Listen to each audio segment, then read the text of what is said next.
Ang alien na pasmado ang bunganga. Beep, beep, beep, beep, beep. Ang tagalupa na viral ang mukha. Bip, bip, bip, bip, bip. Bumibip, bip, bip, bip, bip, bip, bip, bip, bip, bip, bip na ba? Ang lahat, Martian, Beep, beep, beep, beep. Enrico Pañero, Bip, bip, bip, bip, bip.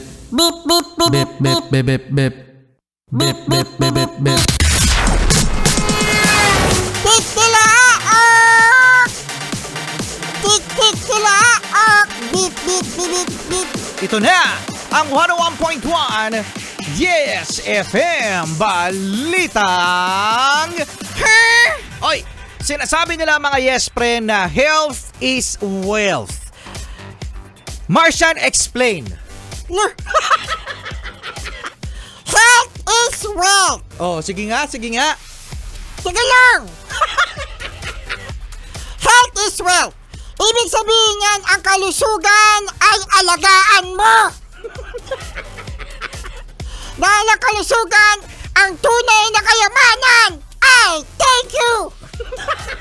Tama, no? Ang kalusugan ay ang tunay na yaman. Yan. At syempre, no, dahil dyan ay nag-i-invest tayo, no, sa ating kalusugan for emergency. Ayan ang pinakakinatatakutan mga yespre ng bawat isa sa atin ang merong magkasakit, no? Kasi kapag merong sakit, ikaw o yung miyembro ng pamilya mo o kahit ng kaibigan mo, no? Nadadamay ka. Nadadamay ka ba na may uubos yung ipon mo, no?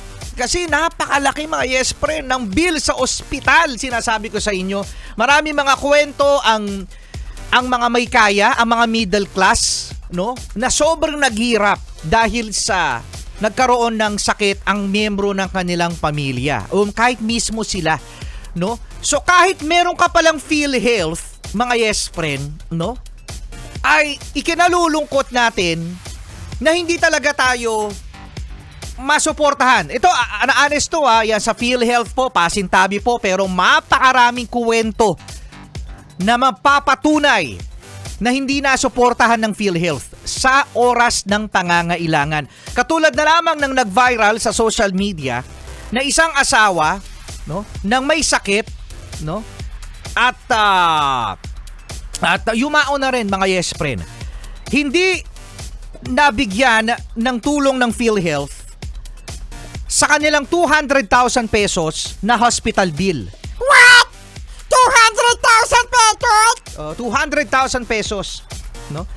At yung asawa niya ay naghulog sa PhilHealth ng 25 years. Imagine mga yes friend, 25 years na naghulog sa PhilHealth tapos hindi natulungan sa oras ng pangangailangan.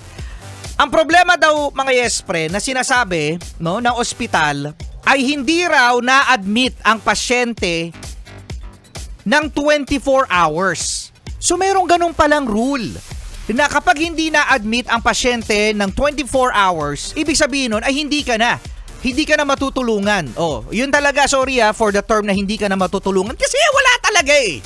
Wala talaga. Paano? Kasi wala talaga eh.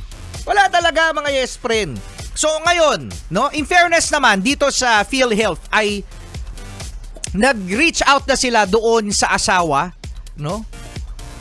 O kung kailan tapos na. Hay, nakakalungkot! Nakakalungkot mga yes friend at hindi natin alam kung kailan ba tayo magkakaroon ng maganda at may peace of mind patungkol sa ating health security. Dahil tandaan mga yes friend, ano? Ang kakampi na lang natin dyan ay ating sarili na pahalagahan ang ating kalusugan. Pero minsan kasi mga yes friend, di ba, no? Yung nagtitake ka na ng vitamins, kompleto naman yung tulog mo, kumakain ka naman, nag-exercise ka naman, pero hindi mo masasabi na kapag nagpa-check up ka, anong sasabihin ng doktor? May ubo ka. Ubo! Ayan na. Mga yes friend pangalagaan ang kalusugan. Pangalagaan. Dahil, again, nakakadismaya ang mga ganitong mga pangyayari sa Pilipinas because we deserve better! tama. Solid good morning! Happy thoughts na lang Happy thoughts! Okay!